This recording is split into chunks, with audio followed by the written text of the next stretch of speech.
Welcome to the podcast. Do. Today we thought we'd talk about our inability to consistently put out podcasts at the frustration of our editor. I know, our poor editor. Justin, we love you. We think you're the best. And thanks for all your flexibility during these very weird times in our life. Yes. Let's talk about our life, shall we? I thought we were going to talk about foreplay. Ooh. Look at when I said foreplay, the camera glowed. Mm-hmm. It did again. Yeah, this is like a strobe effect. So if you can't see us, which you probably can't, but it doesn't matter. Nobody cares. Well, we record these in our RV, and today I was like, can we leave the window open? Because we always pull the blind closed. Because there's a beautiful tree and a beautiful... You can't see any of that shit. Nobody cares. I know. I like your coffee mug, though. Oh, yeah. Not so perfect couple podcast one. This is Here we are on the other side. I'm moving the camera a little bit. There we go. It does look just like us. Look how bloodshot my eyes look. We don't usually do podcasts this early in the morning. This is our coffee cup podcast. Yeah, this is a coffee cup podcast. And when we do them this early, they're usually interviews and we have questions and stuff, and we can let the other people do the talking. So we'll have to carry this one, and it might even be short, which those are my favorites anyway. Yeah. Well, what kind of value can we bring to the audience today? The importance of foreplay in a healthy sexual relationship. I think that's a good topic. Okay, I gotta close the blinds like you said. She's closing the blinds. Closing the blinds. It's because Any of the you strobe ever effect is annoying. Any of you ever exist in one of those relationships where basically the first thing you say is never really right, but oftentimes later, I mean, sometimes even minutes, it turned out that it might have been right. But fortunately for us, we don't care who's right and who's wrong. So except for that we talk about it a lot. Yeah. Well, I think that's kind of a bad habit we have. What about talking about who's right or who's wrong, or yeah. that you always want to be right? You always want to be right too. I don't. Bullshit. I get my ass whipped every day, especially since we moved here. Every time I open my mouth. But that is not all me. Mm-mm. You're a distant second in the Pat's Never Right race.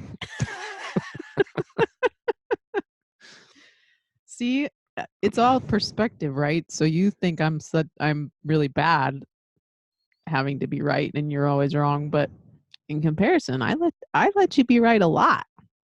That's because I am. Of course, that's what I meant to say, because you are right all the time. Not all the time, but a lot. But being right, everybody, is not what's important in a relationship. But that's true, actually. It's not. But it sure as shit is hard as hell to like.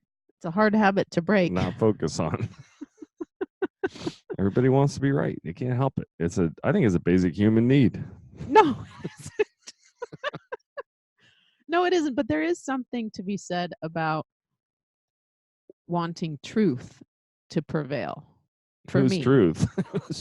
Well, that's the thing.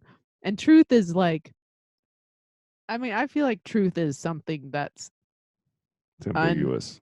It's I don't know that it's ambiguous, but I think it's something that no matter what happens, it still exists, right? Like gravity. Like maybe that's the only one I can think of. Well, I understand if some catastrophic event happens, that's not a truth. But I was thinking that. What's your understanding of truth when it comes to gravity? That it is. I'm just saying there's always something that makes it not somebody else's truth. Well, it's pretty hard to say that gravity doesn't exist. Who's saying it doesn't exist? Well, that's the truth. So that was the truth I just said. What goes up must come down. Tell that to the guy that designs rockets. The rockets come down too. No, they don't have to, ever. Well, that's because there's no gravity once you get outside of the atmosphere. So it's only true on the planet Earth as far as you know. Yeah, but that's still true. And the moon a teeny bit. And Mars, I guess. And all the other planets. That we've been to. It's not like we throw rocks on their planets and be like, oh yeah, that one landed. No, but we probably will. one How day. about the space rover? I mean, it rolled all around Mars. I said Mars. Yeah. We've been there. We know. All right, we digress. But there is something about wanting it. So there's truth and then there's facts. So truth for me is like a bigger thing. So I probably really should have said But doesn't Buddha say that truth doesn't exist, or truth is in the eyes of the like whatever? That's I don't beauty. I don't think remember. so, honey. Well, yeah, you used to tell me this shit. Like there is an absolute, or maybe there's no such thing as absolute truth. That's where I'm going. Well, the problem with absolute truth is that everybody's perception is different. So it's all subjective. Right. You might point, this is an absolute truth that this is a tree. And somebody else is like, no, that's wood. Yeah. Speaking of wood, I thought we were going to talk about foreplay. Yeah, I don't know where you got that as our topic. I thought we were going to talk about what a shit show we are right now. Oh, nobody cares about what a shit show we are. They've known that if they've ever tuned in once. I know, but like I think we're extra shit showy right now because of our situation. I mean, Yeah. even you, I heard you say so you had your friend Rick here, Mm-hmm. our friend Rick, I should say. And Ricky, in case you're listening, it was lovely to have you. But I heard you say to him, like, or even maybe it was to somebody else, like, I hope our marriage survives this living with your mom. And so if it wasn't for all the work that we've done on our relationship, there's no way in hell our relationship would have survived this. You would have been gone months ago, probably. Yeah, I think, and not even just in, you say the work on our relationship, but really it's the work on myself. Yeah, that's true. It's actually way more of that than the relationship. And the relationship survives because I'm able to, I think, because I'm able to manage my emotions, not always, but like when I know when I need to take a break, I know when I need to meditate. I've been taking good care of myself and trying to exercise and meditate every day. And you think of it, that's a major reason why our relationship is as good as it is? Or do you think there's a possibility that it's because I'm so frequently right?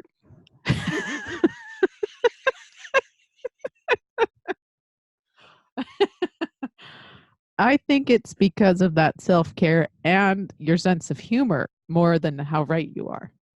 Okay. How you can take anything and turn it into something that makes me giggle. I guess we're not talking about foreplay anymore. I think we are. Actually, back to foreplay.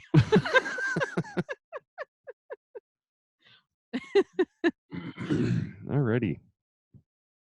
Well, that's it for me.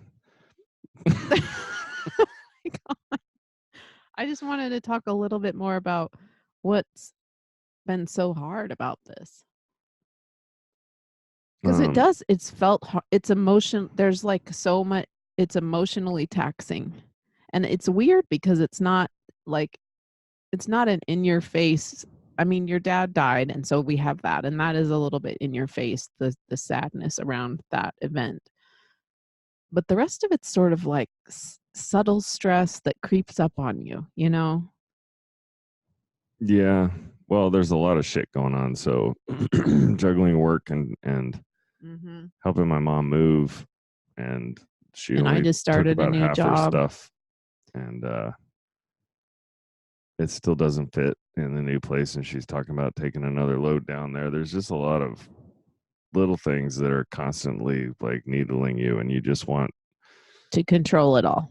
I don't necessarily want to control it all. I just want it to be done. And there's all these things that keep popping up that make the, light at the end of the tunnel dim a teeny bit. It's still there, but. Well, don't you think wanting it to be done is like wanting to control it so it could be done? I just want to get back to, well, it's funny. I say this all the time. I want to get back to just living our own lives. And what does that mean? Well, technically we're doing that right now. So it's a stupid thing to say. Technically, that's all you ever do. Nope. You live someone else's life? Mm-hmm. Okay. Whose life are we living now? Whose life are you living? I'm living mine. But when you're doing things mostly for someone else. Well, that's basically your truth.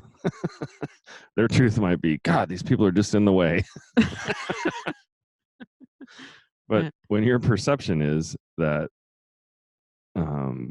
the center of what's important is what's important for somebody else, then that's I guess when we say we're living somebody else's life. In other words, if everything that we're doing is what's important for my mom right now, then it's technically not what's most important for us. Well, but we don't know what's most important for us at this point, so it works out really well. Well, I think we're making the choice to make that most important. Yeah. Yeah. And I think you said something really important there, which is that's our perspective. And so we've made this choice to make what's important to her most important. And her perception may be that we're not doing that. And I think it is often that. I think she often feels like her perspective is we're not making her the most important thing because we still do our podcast. We still have our jobs. We're still working every day. You know, we still have all these other things. I do all my self-care stuff, which I know she doesn't really understand. You know, that I spend a few hours every morning not around, not available to help. And then. No, you're done? Yeah. Did you want to say anything? We just ended kind of abruptly there, so I paused. There's an uncomfortable pause while I waited for you to keep talking and then realized you're not going to talk. Well, I could keep talking if you want me to. Nope. I'm out of coffee, so the podcast is over. You don't have any more insights about this? Because you know what I think, I was just thinking about this, is that sometimes couples do this with each other, right? It's us and your mom at this point, but oftentimes couples will do the same thing with each other where, for example, I could be here saying, Patty, I'm doing all of this for you. And so anything that goes wrong, I blame on you. And anything that goes right, I may or may not give you credit for. Well, and your perception may be that I'm not actually that helpful, or that I'm not that, it doesn't feel to you like everything's being done for you. And I just think that idea that you make someone else more important than yourself, it's not ever a good decision. Well, and it's not always perceived as good. Well, it's not always perceived that you're making that sacrifice. So there's been several days that go by where I think everything we've done today has been for Sam. You know what I mean? And she doesn't appreciate it, having my own little 30-second pity party or 2-second pity party or whatever for a minute. And I'm like, hey, you did it because that's what you wanted to do. It's like, so the one thing about you coming out here and helping and like supporting for this time period, the one thing that you could always fall back on is like, this, I'm doing this for Patty. And then everything else could be as negative or as positive as you want it to be after that. But if, like you said, when times are tough, oftentimes in relationships, we roll all the way back to that one thing and be like, wouldn't even be here if it wasn't for you. Yeah. So, and you know where else we do that in our lives? We do that as parents. We set our stuff aside all the time for our kids. And our kids, they're like, well, you're our mom, you're our dad. That's what you're supposed to do. But they don't even recognize. I mean, if they do recognize it, that's about where they end up. But 90% of the time, they don't even recognize it. Or when you're trying to help. Explain that a little more. I didn't catch what you're saying there. When we set ourselves aside, or what we would prefer to be doing or whatever it is, to shuttle kids around and do what we do with our kids, and they behave badly, take it completely for granted. I mean, or they tell us that we're doing it wrong, which is even worse. So our perception is we're doing all these things for our kids, and our kids 90% of the time are like, I didn't want you to do that shit anyway. And you did it wrong. I like the peanut butter on the outside of the bread. Yeah. I do think I could think, though, what keeps coming back to me with this whole thing, and in this, in this situation with your mom, and in our relationship, for me, if I don't put myself first, I can't do a good job putting anyone else first, right? I have nothing left to give if I feel like I've given it all to you. I agree with that. And so you have to take that time to be self-full. Like, I'm the only one who's I'm fully in charge of my own happiness. And I guess we've talked about that a couple of times on the podcast, but multiple times yeah, I know, but I to a fault. don't think it's to a fault. I think this is something super hard. Yeah. It's super hard when you're in difficult situations and there's a lot of stress, or there are tragic events that you're dealing with. Recognizing that I can't, you're not responsible for my happiness.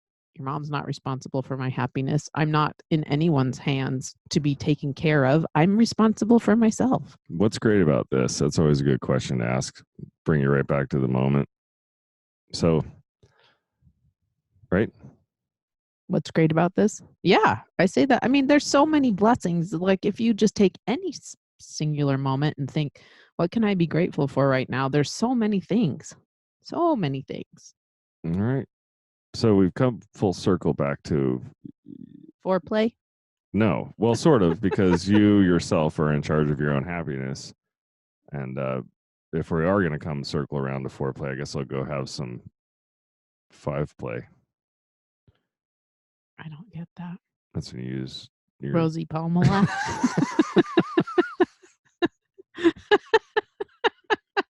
I didn't know it was called 5-play. That's really clever. I think I just made that up. Well, that's awesome. People Well done. missing a finger still call it foreplay. Oh my God. I like my grandma Margaret. She only had 4 fingers on the one hand. Yeah. Oh dear. Sorry, Grandma. She's probably rolling in her grave right now. Well, it's more of a male thing anyway. It's more of a male thing anyway. No, women usually masturbate too. Yeah, but it's one play. It's clicking the mouse. How do you know? Well, this podcast is going straight into the shitter, and thanks for tuning in. All right. Well, this was a rambling one, but we're kind of a shit show, like we said. And that's all right. The shit show and who's right. There's your title. You got to guess who's who. Okay, and with that, I guess we're going to sign off. Bye, everybody.